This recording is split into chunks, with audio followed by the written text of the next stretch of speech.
വളച്ചേക്ക് start CPR. വേറെ റെഡിയാക്ക്. Okay. Stop.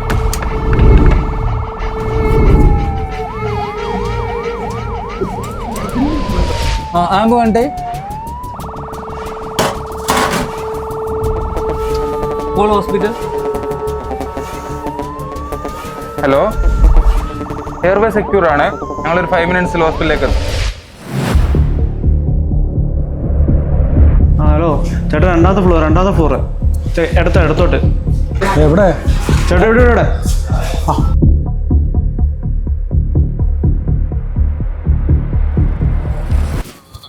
പേര് പോയാ സോറി. എന്താ അളിയന് പറ്റിയ? ഡോക്ടർ എന്താ പറഞ്ഞേ? 48 മണിക്കൂർ കഴിയാണ്ടൊന്നും പറയാനായിട്ടില്ല എന്നാ പറഞ്ഞു. കണ്ണൂരിലും തുറന്നോ?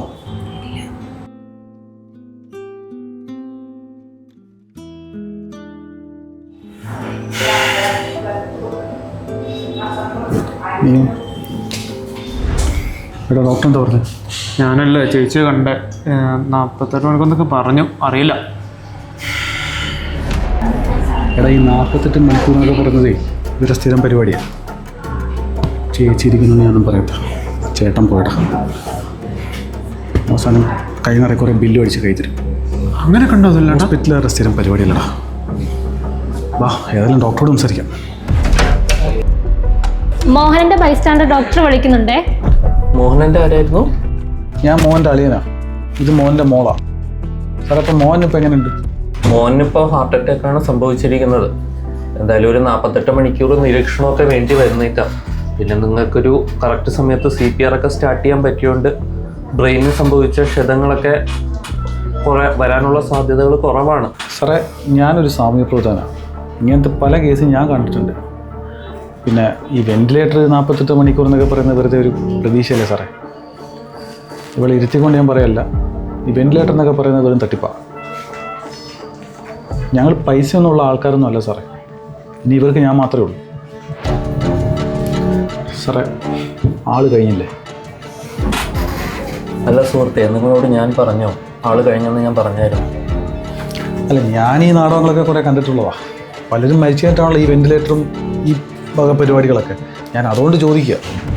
അല്ല, ഇതൊരു നാടകവും സിനിമയൊന്നും അല്ല. ഇതൊരു ജീവൻ തിരിച്ചു പിടിക്കേണ്ട ഒരു പോരാട്ടമാണ്. അപ്പോൾ ആദ്യം ഇതിന് ആവശ്യം നിങ്ങളുടെ ഭാഗത്തു നിന്നുള്ള സഹകരണവും വിശ്വാസവുമാണ്. അത് നിങ്ങൾ ആദ്യം മനസ്സിലാക്കണം. എങ്ങനെ വിശ്വസിക്കും ഡോക്ടറെ? എന്തൊക്കെ കാര്യങ്ങളാണ് ഞങ്ങളിപ്പോൾ കേൾക്കുന്നതും കാണുന്നതും, ഈ ആശുപത്രികളും പ്രശ്നങ്ങളും. നീ ഒന്നും മിണ്ടായിരിക്കണം. നിങ്ങൾ കാണുന്ന എല്ലാ വാർത്തകളും സത്യമാണെന്ന ധാരണ ശരിയല്ല സുഹൃത്തെ. ഈ പറയുന്ന ഞങ്ങൾക്കും ഉണ്ട്, അച്ഛനും അമ്മയും സഹോദരങ്ങൾക്കും.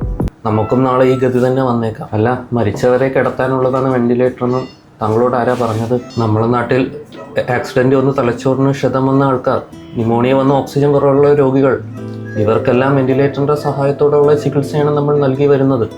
ഇവരൊന്നും മരിച്ചവരല്ലല്ലോ. എന്തിനു പറയുന്നു? കോവിഡ് എന്ന മഹാമാരി വന്നപ്പോഴും നമ്മൾ ഈ പറയുന്ന വെന്റിലേറ്ററിൻ്റെ സഹായത്തോടെയാണ് നമ്മൾ അതിജീവിച്ചത്. പിന്നെ എന്നിട്ടും ജനങ്ങൾക്ക് ഇപ്പോഴും വെന്റിലേറ്റർ ഒരു വില്ലനാണ്.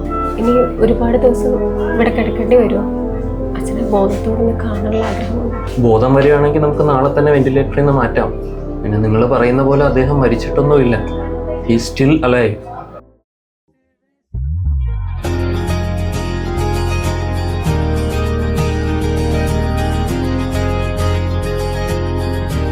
ഡോക്ടർ റൗണ്ട്സിന് വരുന്നുണ്ടേ.